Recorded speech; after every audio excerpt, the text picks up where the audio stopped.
Hola, ¿qué tal? Bienvenidos. Esto es Semana. Nos conectamos una vez más con ustedes para hablarles de los diálogos con el ELN. Se espera que en las próximas horas el presidente Gustavo Petro designe los negociadores del gobierno para justamente continuar estas conversaciones con la guerrilla. En un comunicado que se conoció aproximadamente hace un mes desde Caracas, se dijo que después de la primera semana de noviembre se retomarían los diálogos de paz. Y a esta hora nos acompaña el general Eduardo Herrera Bierbel, general en retiro, quien estuvo justamente en la mesa de diálogos con la guerrilla cuando se negoció en Quito, Ecuador. General, un gusto saludarlo. ¿Cómo está? De igual manera, Diego, muy bien. Gracias por esta invitación y buenas noches. Bueno, general, tengo que preguntarle primero cómo recibe esta noticia de que ya en un par de días puede reanudarse esta conversación de paz. Pues muy interesante que se haya reanudado esa mesa y que pronto se den esos encuentros iniciales para construir esa hoja de ruta que lo lleve a una fase pública. Claro, porque es que también hay mucha expectativa, porque hay que recordarles a nuestros televidentes que en el gobierno del entonces presidente Juan Manuel Santos inician estos diálogos en Quito, Ecuador.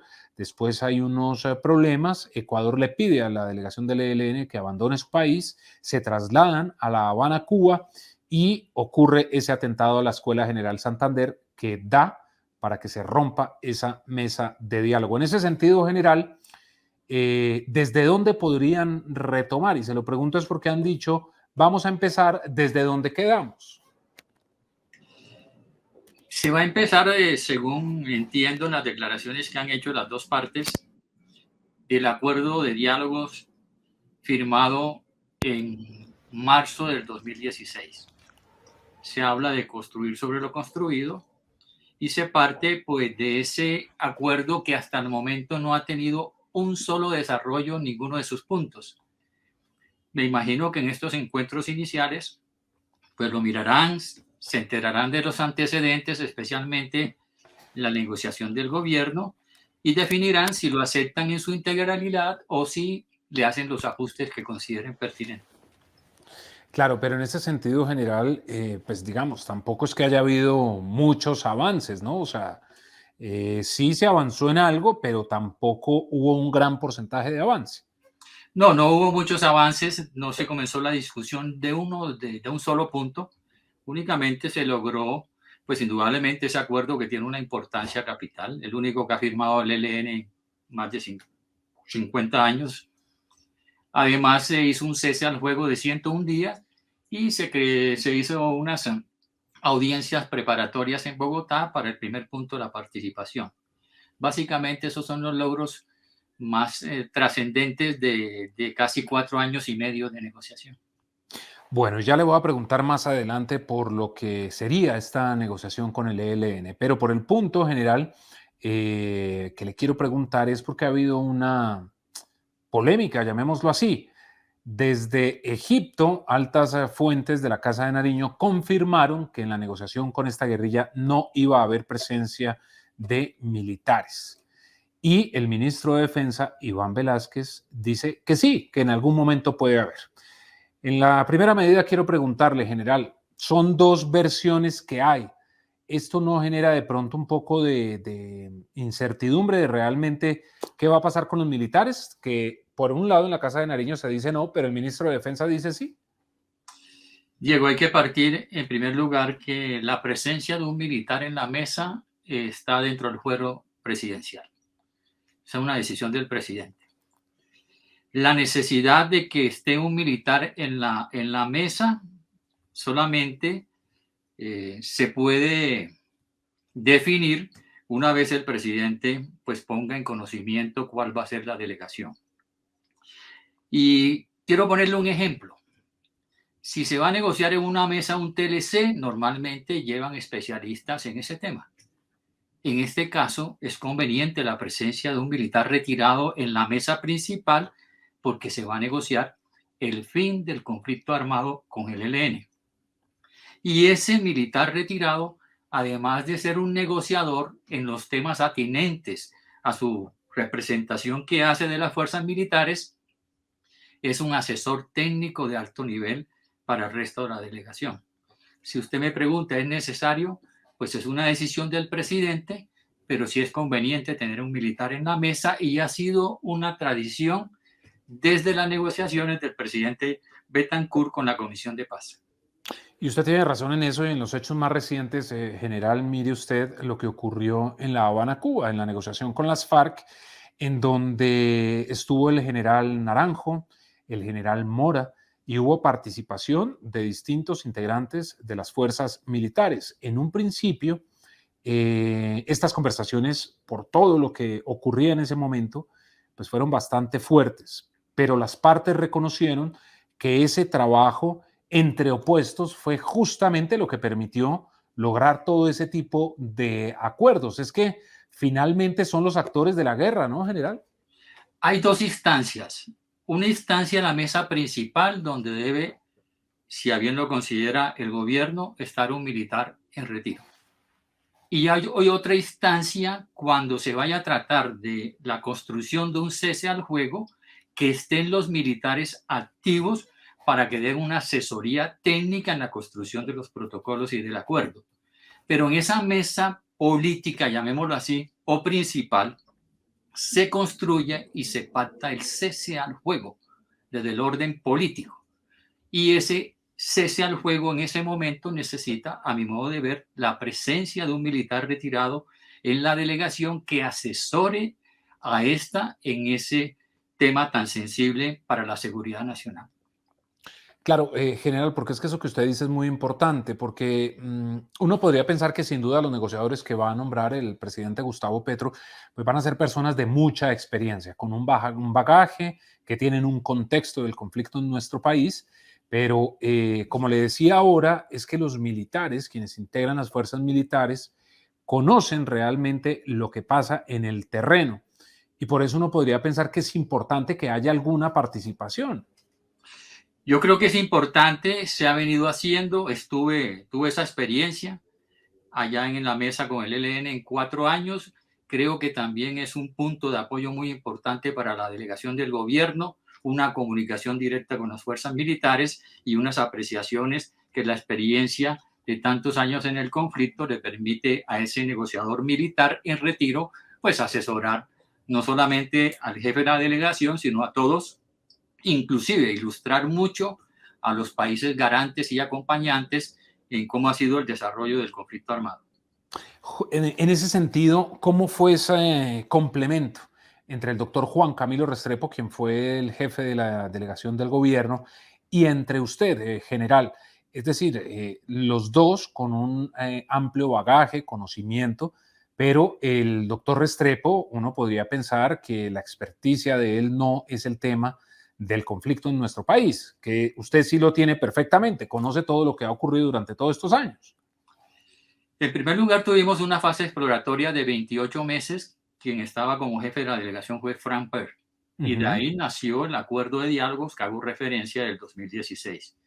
Todo ese proceso conformamos un equipo de trabajo. El jefe y quien daba los lineamientos y parámetros de la delegación era Frank, pero recibía y escuchaba nuestras recomendaciones desde el orden del punto de vista militar o de conflicto.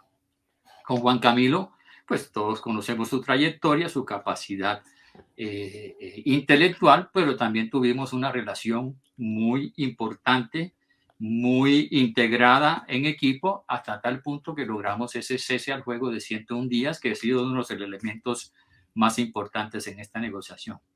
En conclusión, es una potestad del presidente, si lo hace o no lo hace. Hay que hacer claridad que el acuerdo de diálogo del 2016 no contempla la discusión de las fuerzas militares, ni de su doctrina, ni la seguridad nacional.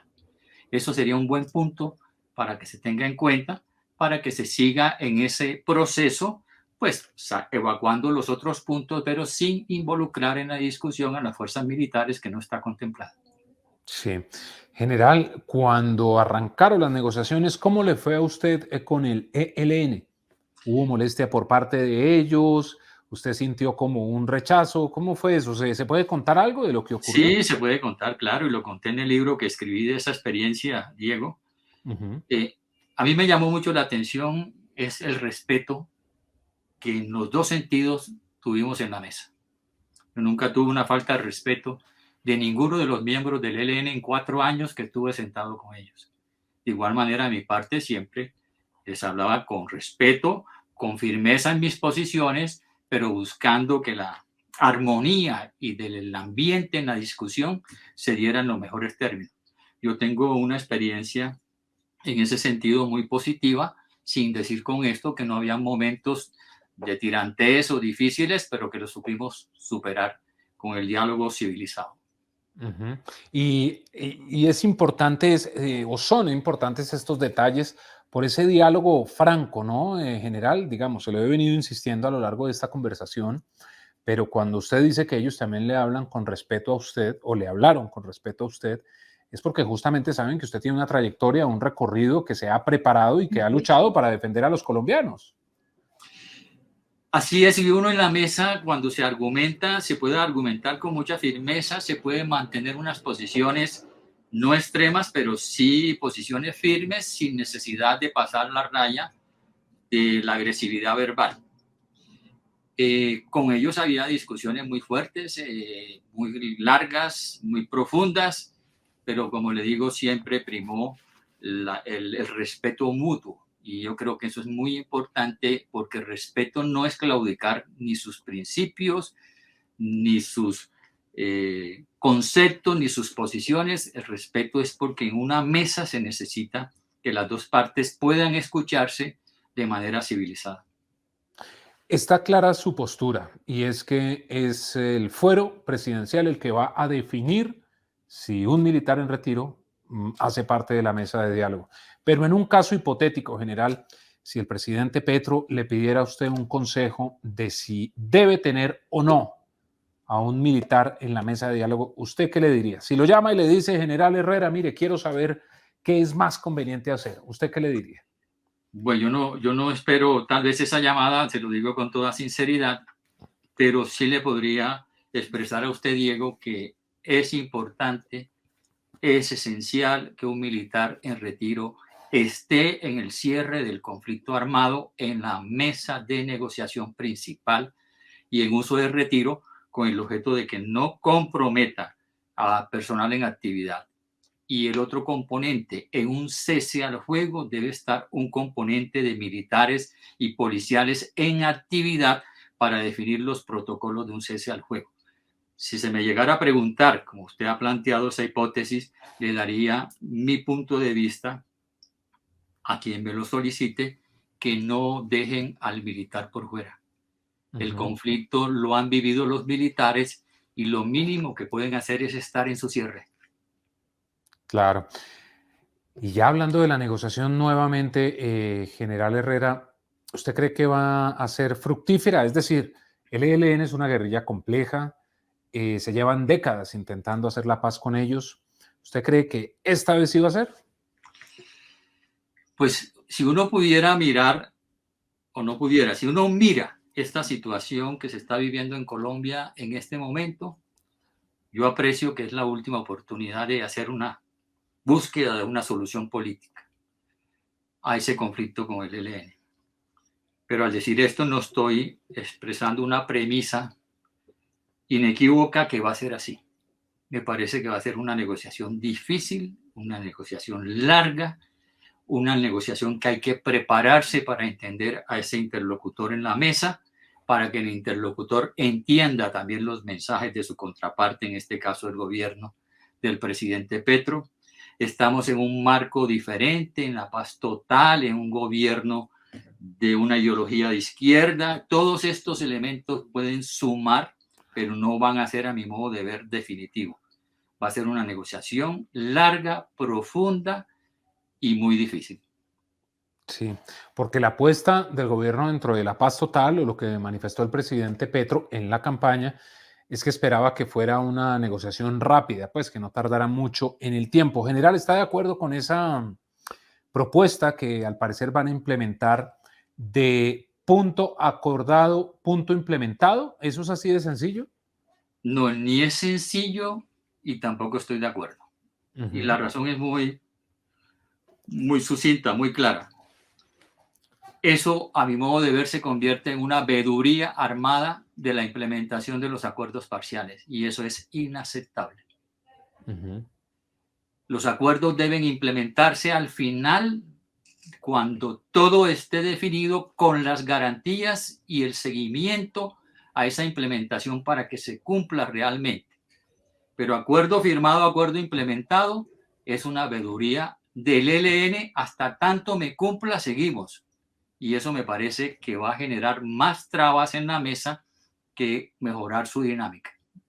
Y además que podría ser esa mesa eterna en el tiempo, porque, y además sabe que es extraño, general, que quien está de acuerdo con esta manera de trabajo es justamente el canciller Álvaro Leiva, y llama la atención es porque él, muy bien lo sabe el país, estuvo en la negociación de La Habana como asesor de las FARC, y pues conoce muy bien que eso de punto acordado, punto implementado, es bastante difícil hacerlo. Eso sí llama la atención. Pues en La Habana se hicieron algunos acuerdos, como la Comisión del Conflicto y otras, la Avenida de la Ida de las Víctimas, etcétera, pero ya la implementación de un acuerdo definitivo de paz o acuerdos parciales que sumen a ese definitivo, que se vaya verificando su cumplimiento, hace eterno, como usted muy bien dice, cualquier negociación en la mesa. Me parece que lo que hay es que generar un plan de implementación que reúna todas las garantías para que se cumpla verdaderamente, con seguimiento nacional e internacional, que obligue inclusive a los gobiernos subsiguientes a que se cumpla su implementación en la integralidad, como fue firmado en mesa, pero no parcelarlo a que cada acuerdo tiene que implementarse porque se hace eterno. Pues bueno, general Eduardo Herrera Berbel, gracias por haber estado aquí en Semana. Hablaremos muy pronto porque ya dentro de pocos días empezarán ya estas negociaciones y se necesitan voces autorizadas como las suyas para entender lo que va a pasar con la guerrilla del ELN. ¿Le parece, general, una próxima conversación? Sí, esto es un preámbulo, un abrebocas. Me parece muy bien, Diego. Yo quisiera cerrar como entré en esta charla al inicio. Es un fuero presidencial y yo espero que ese fuero presidencial haga una reflexión muy detallada, muy profunda de la presencia de un militar que asesore a la delegación en el fin del conflicto armado. Muchas gracias, general, por su invitación. Antes de que se me vaya, ¿más libros por ahí a la vista? ¿Está escribiendo algo más? Sí, estoy escribiendo un libro, pero no me quiero chiviar, como se dice. Sí, tengo un segundo libro sobre el conflicto armado, donde voy a mostrar y a demostrar pues la labor que fue cumplida por nuestras fuerzas militares, que llevaron pues a que las FARC se sentaran en una mesa de negociación. Está bastante avanzado y espero que, no anuncio en cuántos meses, pero pronto estará listo. Muchas gracias por su... Pues muy bien, general, estaremos atentos y queda mucho tema. No crea que no vamos a volver a hablar, queda mucho tema y más sabiendo lo del libro tenemos que estar atentos. Que esté muy bien, general. Gracias, una feliz noche y gracias por la invitación, muy amable. Y para ustedes también gracias por estar con nosotros. Ya saben, nos encuentran en todas nuestras redes sociales. Ingresen a www.semana.com. Encuentran allí todas las noticias de Colombia y del mundo. Recuerden que estamos a tan solo un clic de distancia. Esto es Semana. Que estén muy bien.